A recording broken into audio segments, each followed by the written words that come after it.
Të nderuar gazetar, të dashur qytetar, Komisionere Kos, mirë se erdhët në Prishtinë në vizitën tuaj të parë në Kosovë që nga marrja e mandatit. Me Komisionerën Kos patëm një takim të produktiv dhe drejt për drejt dhe më lejoni që të ndaj me ju temat dhe mesazhet kryesore. Me Komisionerën Kos kemi ndarë progresin që ka bërë Kosova në vitet e fundit në avancimin e demokracisë dhe të rritjes ekonomike, si dhe në kapitujt e antarësimit. Në 6 vitet e fundit kemi avancuar 28 vende në indeksin e perceptimit korrupsionit, ndërkohë që këtë vit avancuam 15 pozita në indeksin e lirisë së medjave. Jemi të tretët në mesin e 15 shteteve të Evropës juglindore dhe të dytët në mesin e 6 vendeve të Ballkanit Perëndimor për avancim të sundimin e ligjit. Ekonomia jon ka shënuar rritje vazhdimisht dhe është stabile në progres me ngritje prej 4% të brutoproduktit vendor. Ndajmë vlerat përbashkëta me Bashkimin Evropian dhe jemi plotësisht të rreshtuar me politikën e jashtme dhe të sigurisë së BE-s. E kemi dënuar agresionin rus në Ukrainë në termat më të ashpër, kemi ofruar mbështetje ushtarake dhe humanitare për Ukrainën, kemi ofruar strehim për gazetarët Ukrainas dhe jemi bashkuar të gjitha sanksioneve kundër Federatës Ruse. Kemi ratifikuar marrëveshjet e planit të rritjes, e miratuam edhe vendimin për sistemin e zbatimit, dhe me 16 prill filluam të marrim parafinancimin në vlerë prej 61.8 milion euro. 6 hapa reformave janë konfirmuar nga Komisioni Evropian dhe presim hapa të mëtejshëm deri në afatin e qershorit. Me gjithë këto, mungesa e kuvendit funksional gjatë vitit që shkoi, por edhe tani, ka bërë që disa reformat vënohen e tashmë po rrezikohen edhe për afatin e qershorit. Jemi duke punuar maksimalisht për të minimizuar ndikimin në reforma që po shkakton blokada në kuvend. Në vitet e fundit, Kosova ka avancuar në përgatitjen shumë kapituj, kemi shënuar progres në nivel të moderuar të përgatitjes, në 5 kapituj dhe në nivel të caktuar të përgatitjes në 8 kapituj të tjera. Po ashtu nga progresi i kufizuar në progres të theksuar, kemi kaluar në 18 kapituj, dhe nga progresi theksuar në progres të mirë në 5 kapituj të tjerë. Pra kemi përparim të vazhdueshëm dhe të qëndrueshëm. Kemi kuadrin kushtetues më të avancuar për të drejtat e pakicave në rajon. Raporti i Këshillit të Evropës për vlerësimin e aplikimit ton për antarësim thekson se kuadri ligjor i Kosovës në rastin e kushtetutës shkon edhe përtej standardeve ndërkombëtare. Kemi marrëdhënie kontraktuale me Bashkimin Evropian, gëzojmë liberalizimin e vizave që nga 1 janari 2024, jemi pjesë e tregut të përbashkët rajonal dhe planit të rritjes për Ballkanin Perëndimor, si dhe jemi pjesë e instrumenteve të parantarësimit të Bashkimit Evropian, për çfarë e falenderova Komisionerën Kos. Me Komisionerën Marta Kos kemi ngritur edhe çështjen e statusit kandidat dhe të hapjes së negociatave. Janë bërë mbi 40 muaj që kur kemi aplikuar dhe momenti i ripërtrir i zgjerimit nga ana e Bashkimit Evropian duhet të rezultojë me avancimin e merituar të Kosovës. Mbështetja publike për Bashkimin Evropian për antarësimin në BE qëndron vazhdimisht rreth 90% në vendin tonë dhe është ndër më të lartat nga të gjitha vendet kandidate. Jemi të vetëdijshëm për sfidat që ekzistojnë, por kërkohet unitet në angazhim. Gjetja unitetit brenda Bashkimit Evropian për të marrë vendime karshi Kosovës është detyrë e përbashkët. Sigurisht që ne po punojmë me shtetet anëtare, por kërkohet që edhe institucionet e Bashkimit Evropian të shtyjnë këtë unitet përpara. Zgjerimi është mjeti më i suksesshëm i politikës së jashtme të Bashkimit Evropian. Vakumi që lën Bashkimi Evropian po synohet që të mbushet nga akterë të tjerë dashakëqi, të cilët i minojnë vlerat e Bashkimit Evropian dhe rrezikojnë sigurinë tonë të përbashkët. Prandaj është përgjegjësia e gjithë neve që Kosova të avancojë në procesin e integrimit.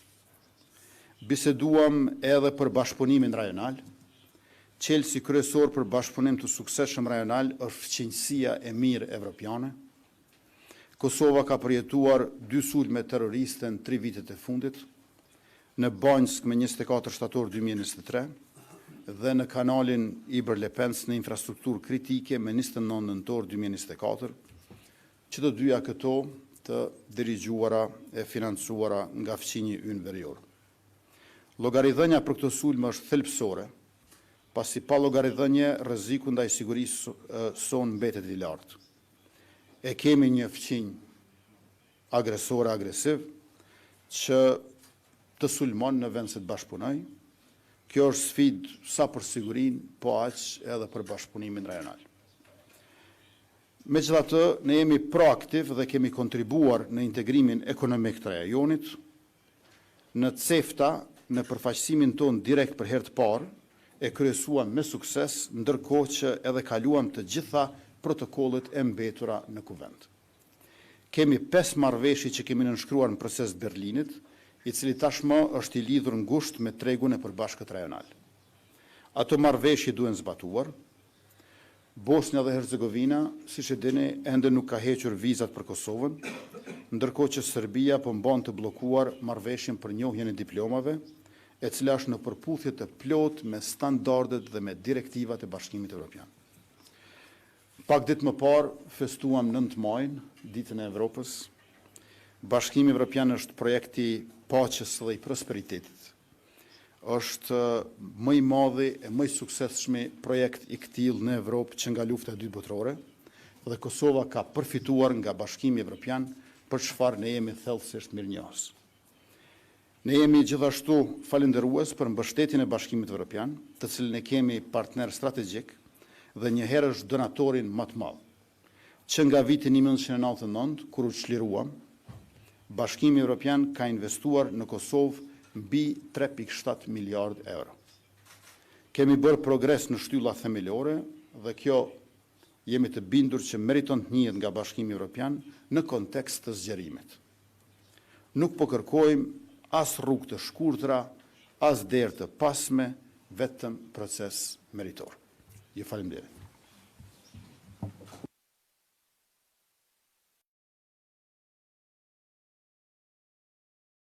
For welcoming me here in Pristina today. I'm very happy to be here with you. There are many reasons why, when I'm saying we are at a critical juncture today.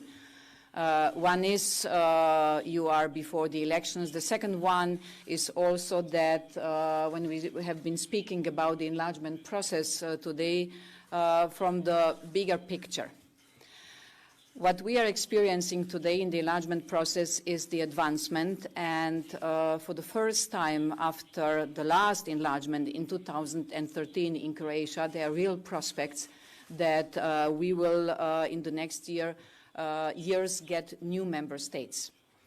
And this process of accession has been pushed forward also because of the security angle.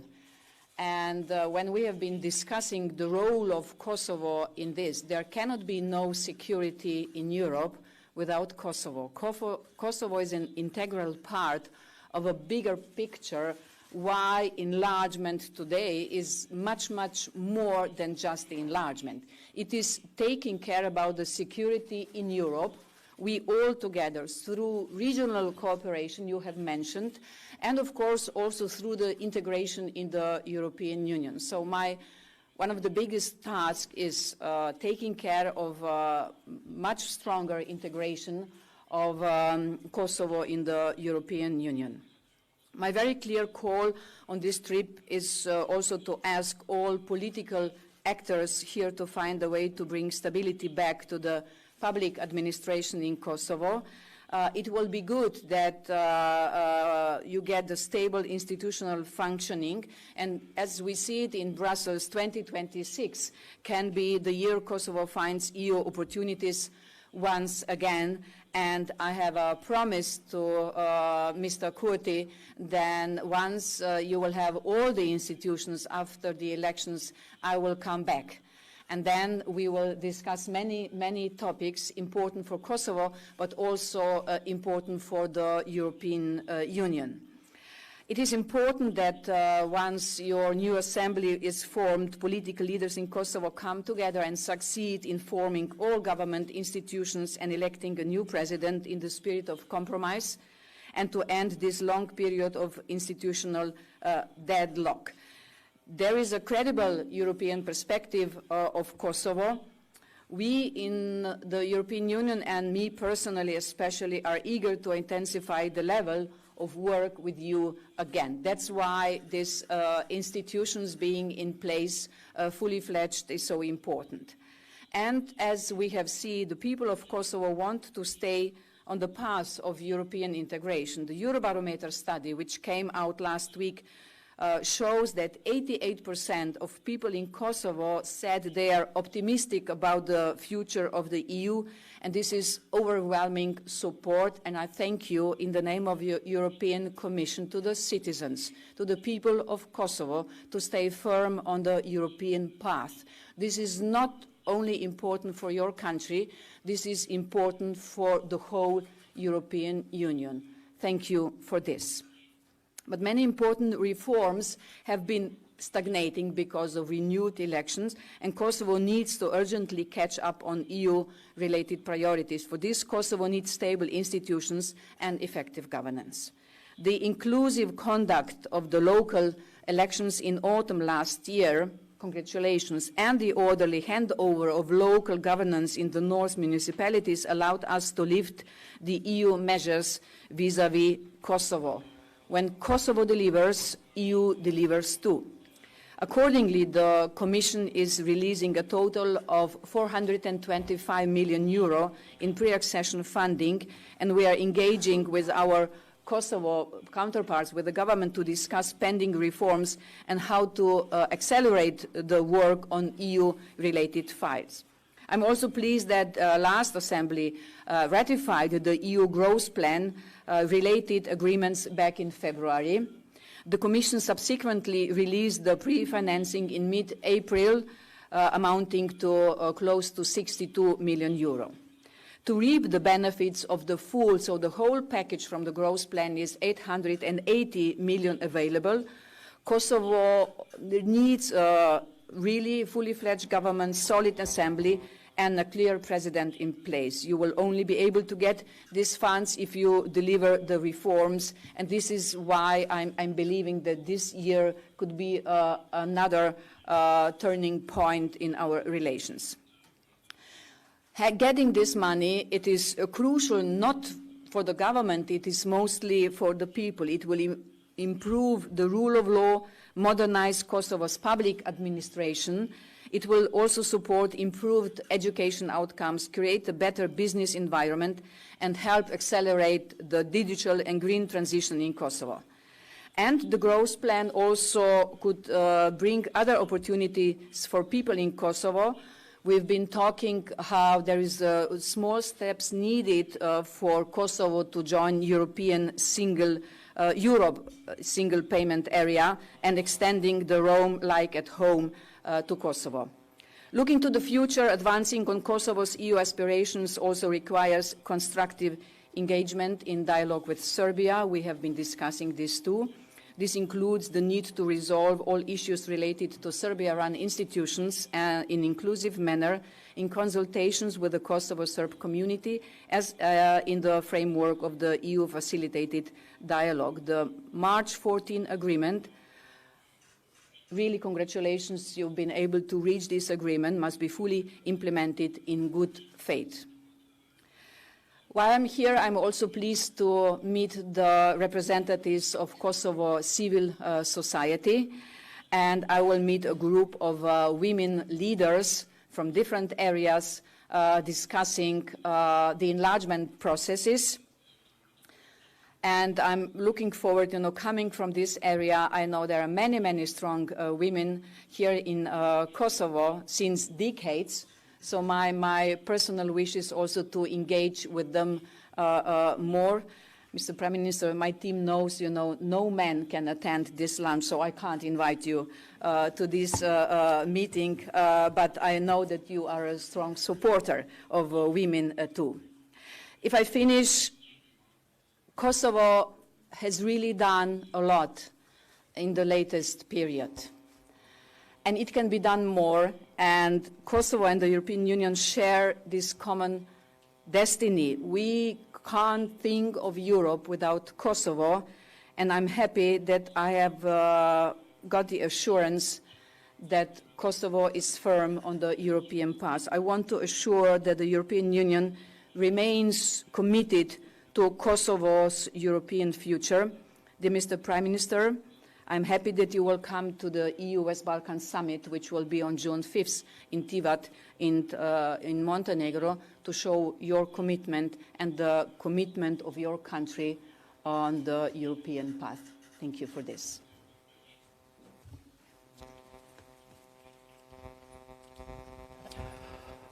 Thank you, Besnik Tahiri, Klan Kosova.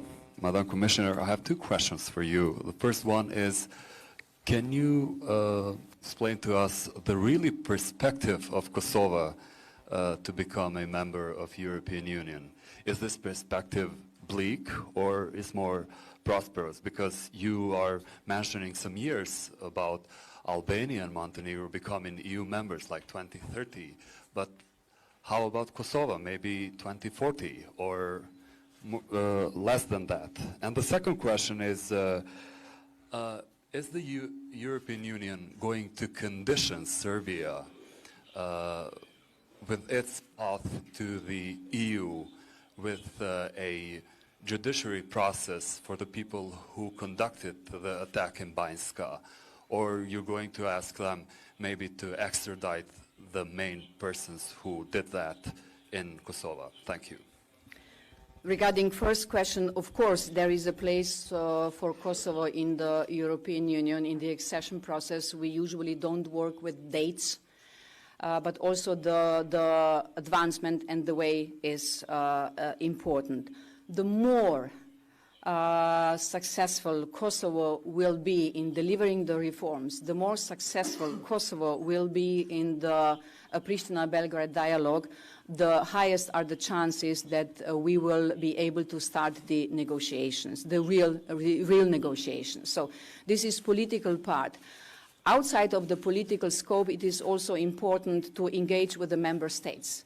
As you know, the accession process, one part is technical negotiations, the other part has to do with the political dynamic in the member states.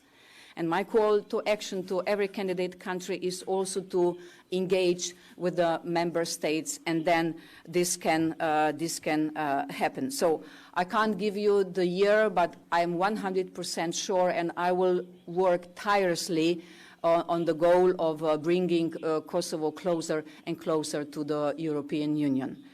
Regarding Serbia and the commitments they have been done in the past, this is a very important part of the Serbian way into the European Union. This is the commitment, Banjska commitment, from the non-paper from November 2024, and of course we expect that this will be implemented.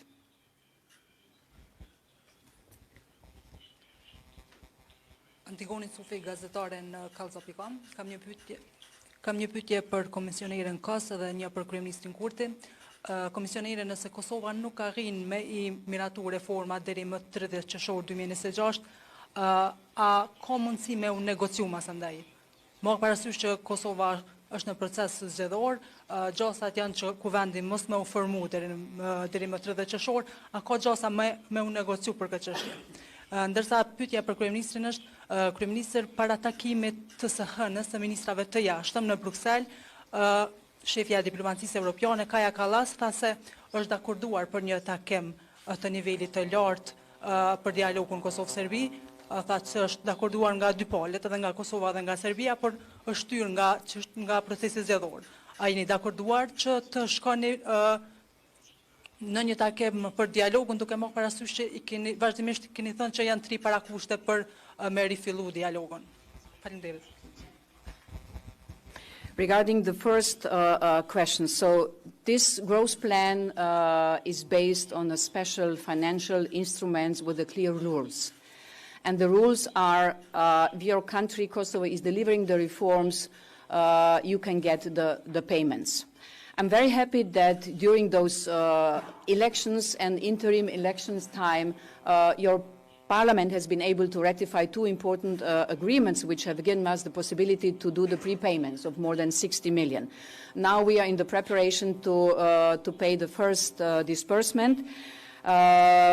Unluckily, the instrument ends with the present budget of the European Union at the end of 27. So the only way that Kosovo will be able to get the money is delivering on the reforms. But we also have a grace period, and soon the first grace periods will be over. So also my call to action today has been not just to the Prime Minister Kurti, but also to the chief negotiator or leader of the growth plan. Please do whatever it is possible. It would be a pity that the citizens of Kosovo could not enjoy the fruits of those payments. Së pari, ato 3 masat për mirëbesim që I kemi prezentuar ne, qëndrojnë për shkak se ende nuk është plotësuar asnjëra. Së pari, Milan Radojčić duhet t'ju dorëzohet autoritetet të Kosovës, ku dihet që ka akt akuzën prej 160 faqesh bashkë me 44 paramilitarët e tjerë terroristë, të cilët na e vranë rrështerin policor Afrim Bunjakun, herojnë e Kosovës. Dhe jo vetëm që Milan Radojčić tash gati 2 vjet e 8 muaj është në liri në Serbi, por aja tje është edhe aktiv në politikë. Dhe ka raporte të shumta të medjave në Serbi dhe ndërkombëtare se aja tje është pjesë e projektit për ta shkatruar opozitën demokratike dhe në anën tjetër vazhdon me kërcënimet ndaj serbëve të Kosovës. Së dyti, ne kërkojmë që ajo letra të cilën e ka lexuar para 27-shës së Bashkimit Evropian dhe e ka dorëzuar ish kryeministria dhe tash kryetaria e Kuvendit Ana Brnabić, ku thot që nuk e respekton integritetin territorial të Kosovës, të tërhiqet. Nuk mund të kemi normalizim të marrëdhënieve nëse shkelet marrëveshja bazike që e kemi bërë ndonë se nuk e kanë nënshkruar, dhe nëse I thua fqinjit tonë që s'ta respektoj integritetin territorial. Dhe e treta, mos harroni që Qeveria e Republikës Kosovës ka qenë aktive, kreative dhe konstruktive në dialogun e Brukselit, me qëra se ne vazhdimisht kemi shkuar me propozime. Nëse mbani mend, prej vitit 2021, unë në Bruksel shkoj me propozime. Dhe në fund e arritëm një marrëveshje në shkurtin dhe marsin e vitit 2023, së pari në Bruksel, e pastaj edhe aneksin e zbatimit në Ohër, dhe unë vazhdoj të insistoj që ajo du të nënshkruhet. Sepse nënshkrimi I marrëveshjes nga liderët paraqet edhe kredibilitet të besueshmërisë së procesit, por edhe besueshmëri midis palëve. Prandaj këto 3 masa të mirëbesimit për të vazhduar dialogu, ndërkohë që ne kemi edhe marrëveshje, qëndrojnë edhe më tutje. Dhe kemi një asimetri të theksuar, do thosha, në njërën anë e keni Republikën e Kosovës, e cila me buxhetin për vitin 2026 ju kanë ndarë komunave me shumicë serbe, shuma të konsiderueshme, të cilat janë më të larta se sa mesatarja e komunave të përgjithshme në Kosovë, dhe kjo vjen nga arkitektura e kushtetueshmërisë sonë që është bërë nga ish presidenti finlandez Marti Ahtisaari si emisar special I Kombeve të Bashkuara, dhe buxheti shtetëror vjetor për komuna për kokë banori, mesatërisht në Kosovë është 556 euro. Ndërka që për komunat me shumicë serbe është 1149 euro, pra 2 fish. Vetëm shikojeni kontrastin me sjelljen e Serbisë ndaj Preshevës, Medvegjës dhe Bujanovcit, ku bën pasivizimin e adresave dhe nuk na lejon neve t'ju japim mjete për tekste shkollore, bursa studentëve e mbështetje fermerëve. Ose tjetra, nga viti 2023, 568 diploma janë lëshuar nga Universiteti në Mitrovicën Veriore, të cilët janë verifikuar nga ne, nuk janë legalizuar, janë verifikuar në mënyrë që ata studentë që diplomojnë atje të mos ngelen jashtë tregut punës në Kosovë. Gjithsej, nga viti 2016 deri në vitin 2021 kanë qenë 1752 verifikime të tilla. Dhe ju e dini që diplomat nga Kosova nuk njihen në Preshevë, Medvegjë dhe Bujanovc, gjë që kontribon në dëbimin e tyre prej këtyre komunave në jug të fësinjit tonë verior. Pastaj, sa i përket rekrutimit të kadetëve policor. Në 3 vitet e fundit, 11% të kadetëve të rinj policor janë të komuniteteve jo shumicë. Prej tyre rreth 200 serb të rinj. Ndërkohë, në konkursin e fundit në Serbi, prej 30 kadetëve policor, asnjë shqiptar. Pra, kemi asimetri të theksuara dhe besojmë që kjo duhet të ndryshohet. Dhe e fundit, por jo për ngarëtësia si shtuhet, Kolegji Ndërkombëtar i Biznesit në Mitrovic, 25% studentëve të vet i ka nga komunitetet jo shumicë, e shumica e tyre janë serb.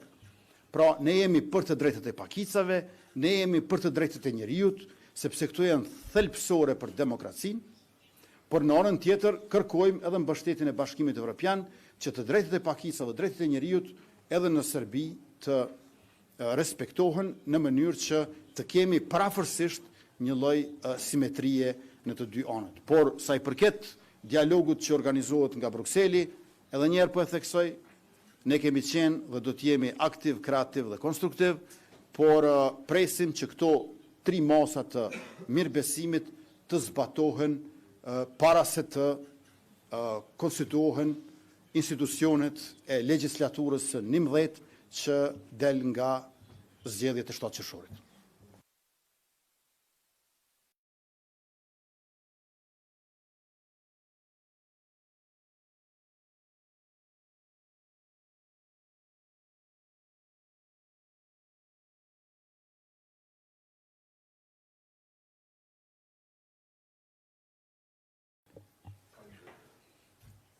Në Republikën e Kosovës nuk mund të ketë asnjë individ dhe asnjë grup që sfidon suksesshëm shtetin.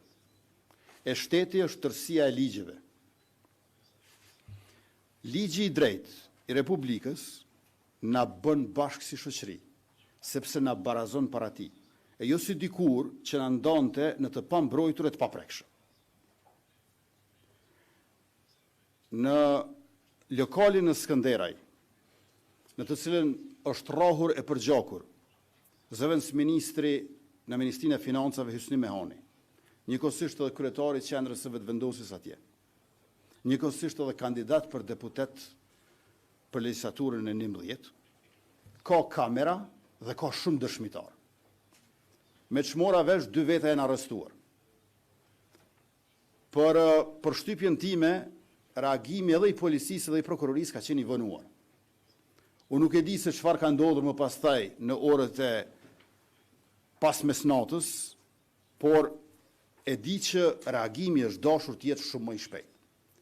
Ju e dini që aktivistët e vetëvendosjes për statusen Facebook janë dënuar ka 1 vit e gjysmë në burg.